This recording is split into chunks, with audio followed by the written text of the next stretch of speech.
Okay, तो आज हम ये जो दूसरा चैप्टर है हमारा जियोग्राफी का, इसमें land, soil, water, natural vegetation and wild life resources के बारे में हमें पढ़ना है। लेकिन चूंकि ये चैप्टर काफ़ी बड़ा है, इसलिए दो पार्ट्स में इसको करेंगे। पहला पार्ट हम पढ़ेंगे आज जो एक साथ मिले जुले हैं, उसमें लैंड, सॉइल और वाटर, कोशिश करेंगे इसको ख़त्म करने की। ठीक है, तो लैंड पहले हम देखेंगे। लैंड जो है, land covers about 30% of the total area of the earth surface. अगर हम ज़मीन को देखेंगे, असल अगर आप प्रॉपर इसकी वो देखेंगे, दैट इज़ 29%। तो that is why here we have written 30%, यानी 30% के आसपास जो है असल में लैंड सरफेस एरिया है ज़मीन का। और बाकी पर आपको मैंने परसों ग्लोब दिखाया था, उस पर जो ब्लू कलर का जितना भी एरिया है, that is 71%, that is actually water. वो क्या है? वो पानी का हिस्सा है। Due to variation in topography, all parts of the land may not be habitable. चूंकि अगर हम ज़मीन को देखेंगे, इसकी टोपोग्राफी, सुबह भी हम बात कर रहे थे इसके बारे में जब मैंने जीरो क्लास में आपसे कहा टोपोग्राफी का मतलब होता है ज़मीन के खदोखाल। ज़मीन के खदोखाल, कहीं पर ये ऊंची है, कहीं नीची है, कहीं पथरीली ज़मीन है तो कहीं रेतली ज़मीन है, कहीं मैदानी इलाका है, समझ रहे हैं, कहीं सतह मुर्तफा है, तो इसको टोपोग्राफी कहते हैं। क्या कहते हैं इसको? टोपोग्राफी। टोपोग्राफी जो है ये हर जगह पर एक जैसी नहीं है। इस वजह से हर जगह ज़मीन जो है हमवार नहीं है, लिहाजा हैबिटेबल नहीं है। हैबिटेबल का मतलब है जहां पर इंसान बस सकता है, इंसान रह सकता है। Number 3, 90% of the world population lives only on 30% of the land area. इस वजह से हम कहते हैं हैबिटेबल एरिया ज़मीन का सिर्फ 30% हिस्सा है। 90% ज़मीन जो है वो अनइनहेबिटेड है, उसमें कोई भी शख्स रहता नहीं है। Number 4, the remaining 70% of the land is either sparsely populated or uninhabited। फिर जो 70% का जो बाकी एरिया रहता है, 70% हिस्से में या तो बहुत कम लोग रहते हैं या ना के बराबर रहते हैं। मिसाल के तौर पर अगर आप कुतुबैन का इलाका देखेंगे, जो पोल्स का एरिया है, वो बहुत सर्द है, वहां कौन बसने जाएगा। अब रहते हैं जो टंड्रा का इलाका है, वहां पर भी थोड़े बहुत लोग रहते हैं, या इस्कीमोस पोल्स पर रहते हैं, लेकिन वो बहुत कम है, वो बहुत कम है। और बहुत सारी जगह तो ऐसी है जो पहाड़ों के ऊपर जो है, तो हमें पता है नज़दीक में भी अगर कहीं पर पहाड़ी इलाका है तो हमें पता है वहां बहुत कम लोग रहते हैं। Number 5, plains and river valleys are densely populated because they are suitable for agriculture. अब किन इलाकों में ज्यादा पॉपुलेशन है? ज्यादा पॉपुलेशन के इलाके वो हैं जो नजदीक हैं, या तो जिनके पानी नजदीक है, रिवर्स के नजदीक जो है, या वो एरिया जो मैदानी इलाका है। और आमतौर पर हम देखते हैं मैदानी इलाकों में ही दरिया बहते हैं, मैदानी इलाकों में ही दरिया बहते हैं। तो ये इलाका जो है एग्रीकल्चर के लिए सूटेबल होता है, लिहाजा बहुत सारे लोग यहां पर रहने के लिए आते हैं। Number 6, on the other hand steep slopes and water logged areas are sparsely populated. अब वो इलाका जो स्टीप स्लोप यानी जो ढलवान सतहें हैं, पहाड़ी इलाके हैं, करीवाज हैं, वहां पर बहुत कम लोग रहते हैं। और वो इलाका भी जो लॉग्ड एरियाज है, जो जिनमें पानी भरा हुआ रहता है, जो वाटर लॉग्ड एरियाज है। वाटर लॉग्ड एरियाज का मतलब है जहां पानी भरा रहता है, यानी नशीबी इलाका जिसमें पानी भर जाने का खतरा होता है। अगर थोड़ी बहुत बारिश आती है, सैलाब आ जाता है, तो उन इलाकों में पानी भर जाता है, लिहाजा उन इलाकों में भी लोग नहीं रहते क्योंकि वहां सैलाब का खतरा रहता है। उसके बाद हम देखेंगे लैंड यूज, ज़मीन का हम किस तरह से, हमने पढ़ा था इसके बारे में कि लैंड किस किस चीज़ में इस्तेमाल होती है। आज हम इसको क्लियरली देखेंगे किन किन चीज़ों में होता है ये इस्तेमाल। Land is used for various purpose, बहुत सारे इसको हम मुख्तलिफ मकासद में इस्तेमाल लाते हैं। लाइक एग्रीकल्चर में लाते हैं, फॉरेस्ट्री यानी जो हमारा फॉरेस्ट कवर है, जंगलात है। माइनिंग के बारे में पिछले दिनों मैंने लेसन में पढ़ाया, जो हमारा चौथा लेसन जो हम पढ़ रहे हैं असल में, तो उसमें माइनिंग मैंने आपको बताया। माइनिंग जो हम ज़मीन से धात निकालते हैं, मिनरल्स निकालते हैं, मिनरल एक्सट्रैक्शन, उसको माइनिंग कहते हैं। इसके अलावा बिल्डिंग हाउसेस, ये भी आपको पता है, घर बनाते हैं, इस पर रोड्स बनाते हैं, इंडस्ट्रीज़ बनाते हैं। इसके अलावा ये सारी चीज़ों के अलावा भी बहुत सारी चीज़ें, सड़कें बनाते हैं, रेलवेज़ बनाते हैं, इन सब चीज़ों में लैंड ही इस्तेमाल होती है। Factors which effect the use of land are topography, soil, climate, minerals and availability of water. अब वो चीज़ जो ज़मीन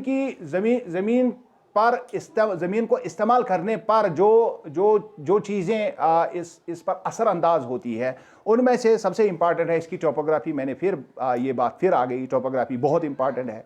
और ज़मीन के खदोखाल कैसे है, इसकी सॉइल कैसी है, अगर किसी जगह पर हम रहने के लिए जाएंगे तो पहले हम ये देखते हैं कि वहाँ सॉइल जो है क्या वो उसमें उतनी खनिज है, उसमें उतनी ज़रख़ेज़ियत है कि हम उसमें फसलें उगा सकें।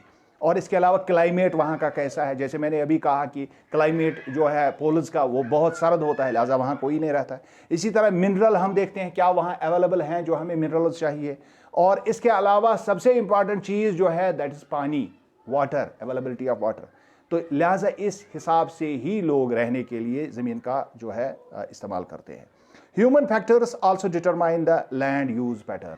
इसके अलावा इंसान का अपना एक असर रसूख होता है। बहुत सारी जगहों पर इंसान खुद ब खुद कुछ फैसिलिटीज़ क्रिएट करते हैं तो वहाँ पर बसने के लिए उसको आबाद करते हैं। Ownership of land also determines the land use pattern. इसके अलावा ये भी तय करता है कि ज़मीन किसकी है, इसकी ओनरशिप, मालिक कौन है इसका। अगर सरकार मालिक है तो लोग उसको अपने कब्जे में नहीं ले सकते हैं। इसी तरह अगर किसी जगह पर किसी एक आदमी का है बहुत बड़ा एरिया तो उसमें बाकी लोग नहीं जा सकते हैं। समझ रहे हैं? Increasing population means there is an ever growing demand for land. सुबह मैं आपको समझा रहा था कि जितना पॉपुलेशन बढ़ती है उतना ज़मीन पर दबाव बढ़ता है और ज़मीन के इस्तेमाल ज़मीन जो इस्तेमाल में आ जाती है, ज़मीन कम हो जाती है, कम पड़ रही है हमारे लिए। But the availability of land is limited. लेकिन हम जानते हैं ज़मीन ये बहुत कम है, हमारे पास बहुत कम ज़मीन है। Land degradation, land slides, soil erosion, deforestation या desertification are the major threats to the environment. इसके अलावा जो है माहौल पर काफ़ी बुरा असर भी ओवर पॉपुलेशन से होता है। हम ज़मीन को डिजनरेट करते हैं, ज़मीन को बिल्कुल बर्बाद कर देते हैं। इसके अलावा लैंड स्लाइड जिन इलाकों में ख़तरा रहता है, सॉइल एरोजन का जिन इलाकों में खतरा रहता है, वहाँ पर भी इनकी वजह से ज़मीन जो है इसके खदुखाल ख़राब हो जाते हैं और उसकी वजह से ज़मीन जो है ये इस्तेमाल के काबिल नहीं रहती है। इसके अलावा जो सहरा को लोग बांधने की कोशिश करते हैं, जिसको डेजर्टिफिकेशन कहते हैं, तो बहुत सारे जगहों पर डेजर्ट को भी किसी न किसी इस्तेमाल में लाया जाता है। इससे लैंड डिग्रेडेशन और एनवायरनमेंट को काफ़ी ज़्यादा थ्रेट रहता है। रिसोर्सेज में मैंने आपको बताया कि रिसोर्सेज का एनवायरनमेंट पर भी असर है। एनवायरनमेंट के लिहाज से भी रिसोर्सेज काफ़ी इंपॉर्टेंट है और उनमें बहुत सारी चीज़ें जो कुदरती तौर पर हमारे पास मौजूद हैं उनकी खदुखाल अगर हम चेंज करेंगे तो उससे भी फ़र्क पड़ता है ज़मीन पर। Human encroachment has led to large scale destruction of forest cover and arable land. क्योंकि जितना ज़्यादा इंसान ने एनक्रोचमेंट की है, बहुत ज़्यादा इंसान जो है तजावुज़ात इंसान ने बनाए हैं ऐसी ज़मीन पर जो नहीं होना चाहिए था। जैसा सुबह मैं कह रहा था, लैंड यूज़ जो है वो हमने बदल दिया है। हम कंस्ट्रक्शन के लिए ज़्यादा लैंड इस्तेमाल करते हैं और हमने वो लैंड भी कंस्ट्रक्शन के इस्तेमाल में लाई है जो असल में जिस पर हम एग्रीकल्चर कर सकते थे, जिस पर हम फसलें उगा सकते थे। तो इससे फॉरेस्ट कवर भी कम हो रहा है, जंगलात का इलाका ख़त्म हो रहा है। आरेबल लैंड जो ज़मीन हम फसल के लिए इस्तेमाल करते हैं तो वो भी ख़त्म हो रही है। This is creating a danger for quality of land. इससे ज़मीन का जो ज़मीन की जो क्वालिटी है उसकी जो जिसको हम कहते हैं पैदावारियत की सलाहियत जो उसमें होती है वो ख़त्म हो रही है। Land degradation can be prevented by afforestation. अगर हमें अब इसका सदुपयोग करना है तो हमें जंगलात को फिर से उगाना पड़ेगा। लैंड रिक्लेमेशन, और जहाँ जहाँ हमने बर्बाद गलत चीज़ों में लैंड को इस्तेमाल किया है उसको हम रिक्लेम करें, उसको वापस उस यूज़ में लाए जिस यूज़ में वो पहले से था। Regulated use of chemical pesticides and fertilisers. जो हम केमिकल्स इस्तेमाल करते हैं खाद की सूरत में या दवाओं की सूरत में जो फसलों पर हम लगाते हैं उससे भी ज़मीन में काफ़ी ज़्यादा ख़राबी पैदा हो गई है, उसको कंट्रोल करना है। And bye checking over grazing, और ज़्यादा जगहों पर हमें जो हम अपने गाय वगैरह को चराने के लिए जो ज़्यादा इस्तेमाल करते हैं लैंड को, उसको कैटल ग्रेजिंग हमें कम करनी पड़ेगी। समझ रहे हैं? उसके बाद आती है soil. The top most layer of land which is composed of granny substance is called soil. Soil किस हिस्से को हम, जमीन के किस हिस्से को हम सॉइल कहते हैं? जो ऊपर वाला तह होती है जमीन का, जो ग्रेनी है, जिसमें जो दाने हैं, जो दानेदार ऊपर वाला हिस्सा जमीन का है, इसको हम क्या कहते हैं? सॉइल कहते हैं। Soil is made up of organic matter. इसमें ऑर्गेनिक मैटर होता है जिसको ह्यूमस कहते हैं। Minerals and weathered rocks. इसके अलावा मिनरल्स के चैप्टर में हमने पढ़ा, बहुत सारे मिनरल्स इसमें पाए जाते हैं, चाहे मेटलिक हो या नॉन मेटलिक मिनरल्स। तो ये इसमें पाए जाते हैं। इसके अलावा जो वेदर्ड मटेरियल, जो टूटे हुए पत्थर जो होते हैं उसके या रेत के कंकर या पत्थरों के ज़रे, वो इसमें पाए जाते हैं। Soil formation takes place because of weathering of rocks. असल में अगर आपसे कोई पूछेगा कि सॉइल बनती कैसे है, तो ये बनती है असल में पत्थरों के टूटने से। The soil becomes fertile because of the right combination of minerals and organic matter. अगर हमें ज़मीन को, सॉइल को ज़रख़ेज़ बनाना है, मिट्टी को ज़रख़ेज़ बनाना है, तो उसके लिए दो चीज़ें बहुत अहम है। इसमें वाफिर मिकदार में मिनरल्स होने चाहिए और ऑर्गेनिक मैटर जो इसमें हमस होता है, वो हमस जो है वो बहुत ज़्यादा इंपॉर्टेंट है। जिंद चीज़न हुंद युजन ছোট छ आसन, मसलन हमारे घरों से गोबर निकलता है या जो टहनियाँ या पत्ते नीचे गिर जाते हैं, उसके बाद वो सड़ जाते हैं, उसको हम हमस कहते हैं। क्या कहते हैं उसको? हमस या ह्यूमस भी इसको पढ़ते हैं। उसके बाद हम देखते हैं सॉइल प्रोफाइल कैसी होती है। The arrangement of different layers of soil at a place is called a soil profile. अगर आप ज़मीन को काटेंगे यहाँ, या आप देखते हैं बजरी वाले बाजरी निकालते हैं, तो एक गड्ढा वहाँ आप देखेंगे तो उसमें ताह बता मुख्तलिफ चीज़ें आपको नज़र आएंगी। ऊपर मिट्टी की तह आएगी और उसके नीचे जो है पेबल्स, फिर सैंड, फिर इसी तरह बहुत सारी तहें हमें नज़र आती है, तो इसको सॉइल प्रोफाइल कहते हैं। The typical soil profile is composed of following layers. अगर किसी खास तरीके की सॉइल प्रोफाइल हम देखना चाहेंगे जो आमतौर पर ज़मीन पर पाई जाती है, उसमें होता है इस तरह से। पहले होती है टॉप सॉइल, उसके बाद होती है सब सॉइल, फिर वेदर्ड रॉक मटेरियल होता है। इसको हम एक एक करके पढ़ेंगे। तो ऊपर, इसके सबसे ऊपर वाला लेयर जो होता है टॉप सॉइल कहलाता है। Top soil is composed of humus और humus and fine particles of clay and sand. इसमें टॉप सॉइल में जो या तो छोट कशिर पर वो पाया जाता है, और इसके अलावा इसमें ग्रेनी क्ले मटेरियल होता है, मिट्टी के ज़र्रात होते हैं इसमें, और इसके अलावा रेत भी होती है टॉप सॉइल में। फिर उसके बाद आता है सब soil. This is the second layer of soil. ये दूसरी तह होती है मिट्टी की, और इसमें it is composed of sand, इसमें रेत ज़्यादा होती है, सिल्ट या तो स्योंप मनन पर वो होता है, एंड क्ले और मिट्टी होती है। इसके बाद आता है तीसरी तह आती है weathered rock material. The third layer is composed of large pieces of rocks. नीचे आप देखते हैं बजरी जिसको हम कहते हैं, वो बड़े बड़े पीसेस होते हैं, बड़े बोल्डर्स होते हैं वहाँ रॉक के। इसके अलावा होता है bed rock. The last layer of the soil profile is composed of huge rock. फिर बहुत बड़े, इसके नीचे बहुत बड़े पत्थर आते हैं। तो ये हो गई soil profile. Factors of soil formation. Soil बनती कैसे है, किस तरह से हम सॉइल को बना सकते हैं। Following are the factors of soil formation. पहला, पेरेंट रॉक। ये खास किसी पत्थर के जरिए से हम इसको बना सकते हैं। The parent rock determines the colour, texture, permeability, chemical property, mineral content of the soil.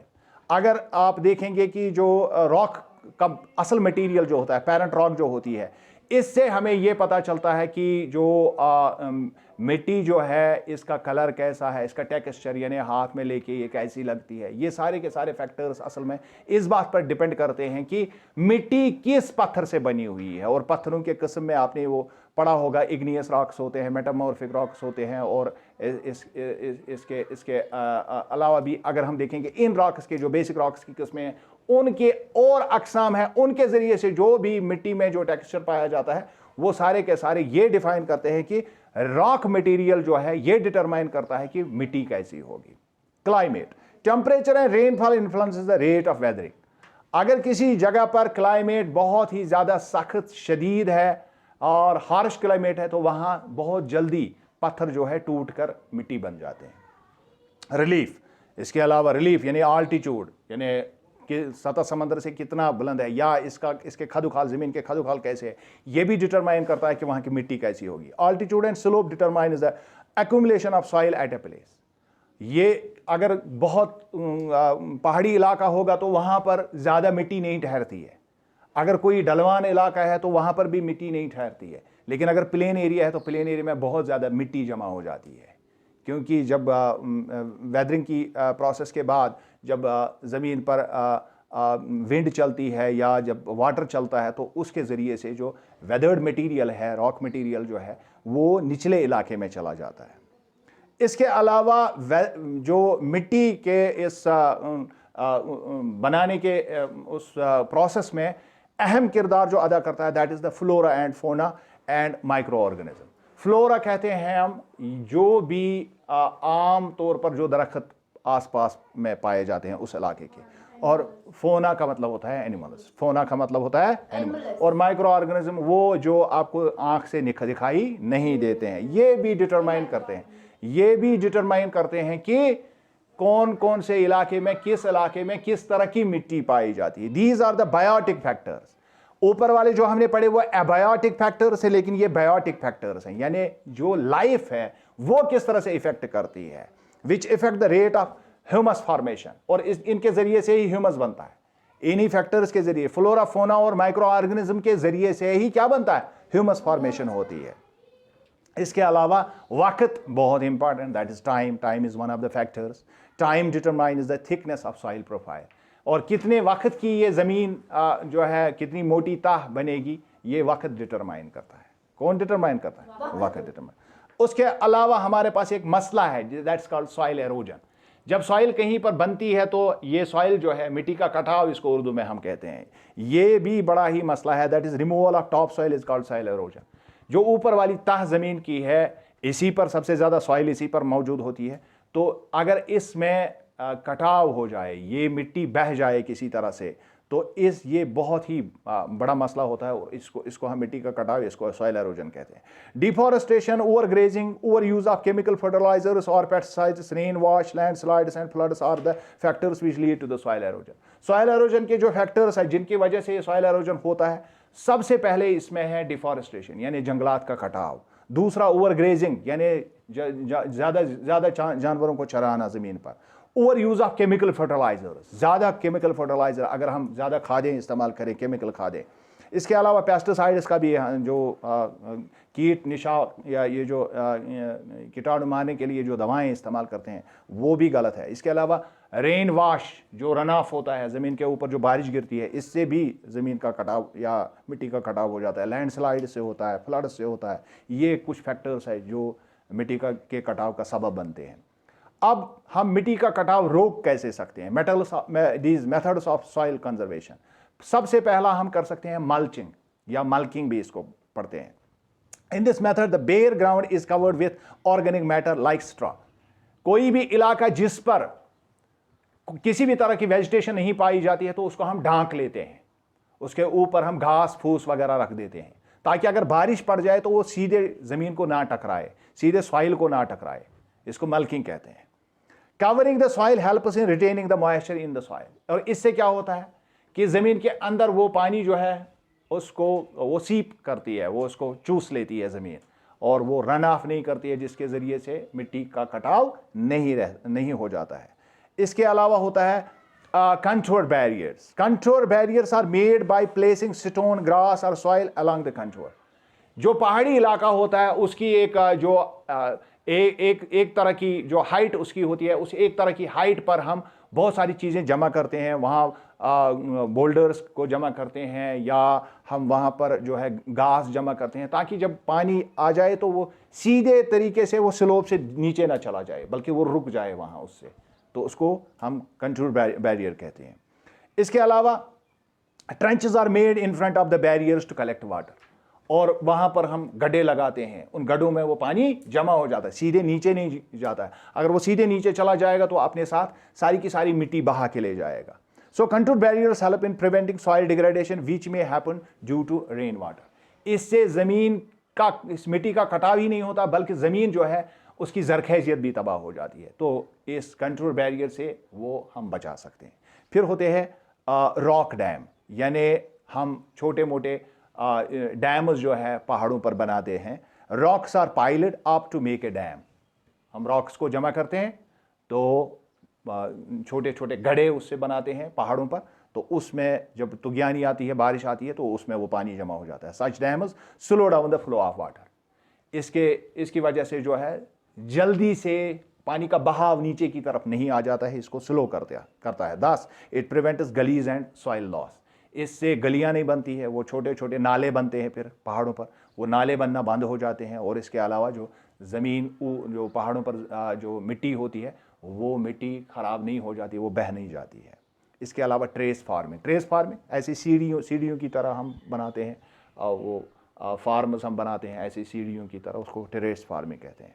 Terrace farming is done in hilly areas, ये आमतौर पर कहाँ पर बनाते हैं? हिली एरिया में। Plants are made in the shape of terraces to ensure flat surface for growing the crops. ये हम इस तरह से ज़मीन को काटते हैं, पहाड़ को ऐसे ऐसे छोटे छोटे ताहों में काटते हैं ताकि हम फसल उगाने के लिए जगह पैदा करें, क्योंकि सीधे स्लोप पर हम फसलें नहीं उगा सकते हैं। तो हम ऐसे टेरेस फार्मिंग करते हैं, सीढ़ियों की तरह उसको बनाते हैं। किस तरह बनाते हैं? सीढ़ियों की तरह उसको बनाते हैं। It helps in reducing soil erosion, ये सॉइल एरोजन को रोकने में मदद देता है। Which may happen because of run off, जो रन ऑफ की वजह से, यानी जब बारिश गिरती है उसको रन ऑफ कहते हैं, तो रन ऑफ से इसको रोकती है। इसके अलावा इंटरक्रॉपिंग हम कर सकते हैं, इससे भी ज़मीन का ये मिट्टी का कटाव बच सकता है या मिट्टी जो है ख़राब होने से बच सकती है। In this method different crops are grown in alternate rows. मुख्तलिफ क्रॉप्स को हम लगाते हैं, मुख्तलिफ फसलों को लगाते हैं। एक रो में एक फसल लगाई तो दूसरे रो में दूसरी फसल लगाई। It helps in preventing soil halogen from rain wash, इससे भी सॉइल एरोजन जो है बच जाती है। इसके अलावा कंटूर फ्लोइंग, कंटूर बैरियर्स के अलावा कंटूर प्लोइंग भी की जा सकती है। In this method ploughing is done parallel to the contours of hill slope. एक खास एरिया के जो पहाड़ का जो अल्टीट्यूड है, एक ही अल्टीट्यूड पर एक ही तरह से हम उसको खोदते हैं, ऊपर से नीचे की तरफ नहीं खोदते हैं, बल्कि कंटूर अलोंग द कंटूर्स हम उसको खोदते हैं, तो इसको कंटूर प्लोइंग कहते हैं। This helps in forming a natural barrier and prevent water from flowing down the slope. और इससे क्या होता है कि जब बारिश गिरती है तो बारिश नीचे की तरफ बह नहीं जाती है। इसके अलावा शेल्टर बेल्ट्स हम बना सकते हैं। This method is used in coastal areas and in dry regions. ये ऐसे इलाकों में बनाया जा सकता है जहां पर जो खास तौर पर समंदर के साहिली इलाके हैं, या ऐसे इलाकों में बनाया जाता है शेल्टर बेल्ट जहां पर बहुत कम बारिशें होती है। Rows of trees are planted along the boundary of the farmland. जहां कहीं भी जमीन, यहां पर भी आप देखेंगे कि पुराने जमाने में जो हमारे किसान लोग होते थे वो यथ बैठ वन बैठन तम यीड़े रो वन, तो अपने जो फार्म लैंड के इर्द गिर्द वो पत्थरों का इन पेड़ों का एक घना सा एक लाइन लगाते थे वो, तो इससे वो जो फार्म लैंड थी वो बची रहती थी। तो उसमें जो भी पानी होता था वो बह नहीं जाता था इधर उधर। This helps in preventing soil halogen from wind, और इससे विंड से भी सॉइल एरोजन नहीं होता है, और जो लूज सॉइल आसपास की इसमें होती है वो जड़ों से मजबूत होती है, और पानी के एरोजन से भी ये इसको बचाता है। अब आता है ये खत्म हो गई सॉइल वाला पोर्शन। अब वाटर हम पढ़ेंगे। About 3/4 of the earth surface is covered with water. अभी हमने ऊपर पढ़ा कि 30% या 29%, तो 71% पर पानी ही पानी है। But most of the water on earth is in oceans. लेकिन ज्यादा पानी कहां पर है? ओशंस में, बड़े समंदरों में है। And ocean water is saline and hence is not fit for human consumption. चूंकि ये पानी जो है ये खारा पानी है, ये कड़वा पानी है, इसमें नमकियात बहुत ज़्यादा पाई जाती हैं, इसलिए पीने के काबिल नहीं है। So just 2.7% of the total water on the earth is available as fresh water. और ज़मीन के ऊपर जो है वो 0.3% जो है ज़मीन पर फ्रेश वाटर है। ज़मीन पर फ्रेश वाटर तो 2.7% है, लेकिन ये 2.7% हमारे पास मौजूद नहीं है। हमें पता है वो 0.1% ही असल में हमारे पास मौजूद है, क्योंकि ज़्यादा ग्लेशियर्स में ये है। जो फ्रेश वाटर है वो कहाँ पर है? ग्लेशियर्स में है। But 70% of the total fresh water on the earth is available as frozen ice in glaciers and icebergs.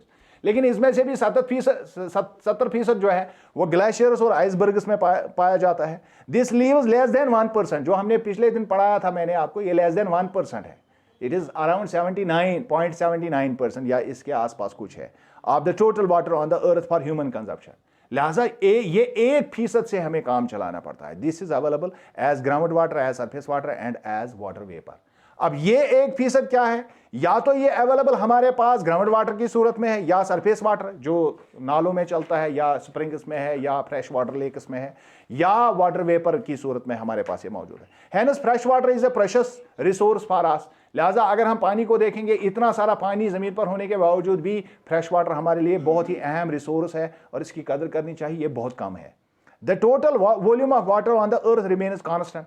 ज़मीन पर जितना पानी अल्लाह ने पहले से रखा है उतना हमेशा रहता है, एक कांस्टेंट रहता है। Water keeps on getting cycle through oceans, the air and the land back to the ocean.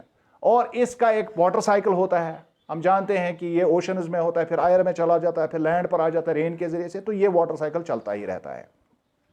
Human beings are use water for a variety of purpose. हम मुख्तलिफ तरीकों में इसका इस्तेमाल करते हैं, लाइक ड्रिंकिंग, बेदिंग, जिसको हम आप बाथिंग इसको पढ़ते हैं, इसको बेदिंग कहते हैं, एंड वॉशिंग, और कपड़े धोने वगैरह के लिए हम इस्तेमाल करते हैं, पीने के लिए इस्तेमाल करते हैं, नहाने धोने के लिए इस्तेमाल करते हैं। Water is also used in production of various things for our use. इसके अलावा बहुत सारी चीज़ों को फैक्ट्रियों में इसको इस्तेमाल किया जाता है, बहुत सारी चीज़ें बनाने के लिए। वैसे भी हम इसको इस्तेमाल में लाते हैं मुख्तलिफ शक्लों में, जैसे आप कुल्फियाँ खाते हैं तो उसमें भी पानी का इस्तेमाल हो, बहुत सारी, और अब तो मिनरल वाटर्स के प्लांट्स भी लगे हुए हैं तो वहाँ पर इसको बनाया जाता है, या मुख्तलिफ सॉफ्ट ड्रिंक्स जो है उसमें पानी का इस्तेमाल होता है। More over water is used in agriculture. इसके अलावा एग्रीकल्चर में, इंडस्ट्रीज में इस्तेमाल होता है, एंड इन इलेक्ट्रिसिटी जनरेशन। सबसे अहम जो इस सदी का सबसे अहम इसका इस्तेमाल है वो है इलेक्ट्रिसिटी जनरेट करने के लिए, जो हम बिजली बनाते हैं इससे। Increasing population has resulted in exploitation of water on an even larger scale. जितना ज्यादा पॉपुलेशन बढ़ेगी, हर चीज पर, जमीन पर भी दबाव बढ़ता है, वाटर रिजर्वियर्स, वाटर रिसोर्सेज पर भी दबाव बढ़ता है। This has resulted in shortage of water at many places. इसकी वजह से पानी की बहुत ज्यादा किल्लत पाई जाती है बहुत जगहों पर। Shortage of drinking water is a major problem in many parts of the world. और आजकल की दुनिया में, ज्यादातर दुनिया में यही प्रॉब्लम पाई जाती है, वाटर नहीं है। Almost all the continents are facing the problem of water scarcity. और तकरीबन दुनिया के हर कॉन्टिनेंट, जो 7 बरअज़म दुनिया के हैं, हर कॉन्टिनेंट का यही हाल है। कंजर्वेशन ऑफ वाटर रिसोर्सेज, हम इनको कैसे, जो हमारे पास वाटर रिसोर्सेज है, इसको कैसे महफूज करें। Access to clean and adequate water is a major problem in the world. साफ पानी तक रसाई इंसान की सबसे बड़ी प्रॉब्लम इस जमाने की है। Over use and population of water, overuse and pollution of water have made it unfit for use at many places. जितना ज़्यादा हम इसका इस्तेमाल करते हैं और पोल्यूशन इसको करते हैं, तो इसकी वजह से जो फ्रेश वाटर वो भी खराब हो चुका है। Sewage, agriculture, chemicals and industrial effluents are often discharged into water bodies either in partially treated or untreated form. जो भी हम मशीनों में, फैक्ट्रीज में इस्तेमाल करते हैं पानी, वो सीधे नालों में जाता है। हमारे घरों से ड्रेनें निकलते हैं, सीधे नाले में जाती हैं। एक ज़माना था जो यहाँ पर पड़ोस में हमारा नाला सांदरन है, इसमें हम नहाते भी थे, इसमें हम इसका पानी हम इस्तेमाल भी करते थे, हर चीज़ इसी से होती थी। आज अगर आपको कहा जाएगा इसमें से पानी पिएंगे आप, क्योंकि सारे का सारा सवेज जो है घरों से जो भी घरों से जो भी ये गंद निकलती है वो कहाँ जाती है। और इंडस्ट्रियल वेस्ट भी, ऊपर इसमें क्रशर वगैरह लगे हैं, सारा इंडस्ट्रियल वेस्ट इसी में चला जाता है, तो अब ये पीने के लायक नहीं रहा है। They pollute the water with various kinds of contamination या कंटामिनेंट्स। मुख्तलिफ किस्म के जो इसमें वाटर को ख़राब करने वाले तत्व इसमें शामिल हो जाते हैं। Treatment of these effluents can help in controlling water pollution. और अगर हम इन चीज़ों को रोकेंगे तो इससे, या ये जो फैक्ट्रियों से जो पानी निकलता है उसको ट्रीट करने के बाद अगर इसमें बहा दिया जाए, तब जाके हम वाटर के पोल्यूशन को कंट्रोल कर सकते हैं। दूसरा, forest and vegetation cover slow the surface run off and दस help in recharging the ground water. जो ग्राउंड वाटर हमारे पास इस वक्त मौजूद है, जो जमीन की तह के नीचे जो पानी है, अगर हम ज्यादा से ज्यादा दरख्त लगाएंगे, ग्रेजिंग नहीं करेंगे, तो सीपेज बढ़ेगा और अंडरग्राउंड वाटर का लेवल भी बढ़ जाएगा। Surface run of can also be reduced by applying the methods of water harvesting. और इसके लिए हम वाटर हार्वेस्टिंग भी कर सकते हैं। जो हमारे छतों का पानी है, हम घर में गड़ा खोद के उसमें पाइप डाल के छत का पानी सीधे जमीन के अंदर डिस्चार्ज कर सकते हैं, तो इससे अंडरग्राउंड वाटर जो है रिचार्ज हो जाएगा। बात समझ रहे हैं? Number 3, canals should be properly lined to minimise the losses by seepage. और सीपेज की वजह से जो लॉस होता है वो भी हमें कम करना है। अगर हम कैनल्स को प्रॉपरली उनका जो दोनों जो उनके सिरे होते हैं या जो उनके किनारे होते हैं, उनको अगर हम सीमेंट से ढक लें तो उससे सीपेज जो है वो बच जाएगा। तो कैनल वाटर को हम इस तरह से बचा सकते हैं। Sprinklers and drip irrigation help in minimizing the use of water for irrigation and दस help in conservation of water. अब नए जमाने की नई टेक्निक्स आई हैं। अब हम स्प्रिंकल के ज़रिए से या जो हम ड्रिप इरिगेशन करते हैं, छोटे छोटे कतरे हम डालते हैं, ज़्यादा पानी एक साथ हम खेतों में इस्तेमाल नहीं करते हैं, बल्कि ड्रिप इरिगेशन का इस्तेमाल करते हैं, पानी का छिड़काव करते हैं। क्या करते हैं? पानी का छिड़काव। इससे ज़्यादा पानी इस्तेमाल करना नहीं पड़ता, इससे भी पानी बचता है। अब उसके बाद जो हमारा जो टॉपिक बचता है यहाँ से आगे, that is natural vegetation and wild life, ये हम इंशाल्लाह आगे पढ़ेंगे।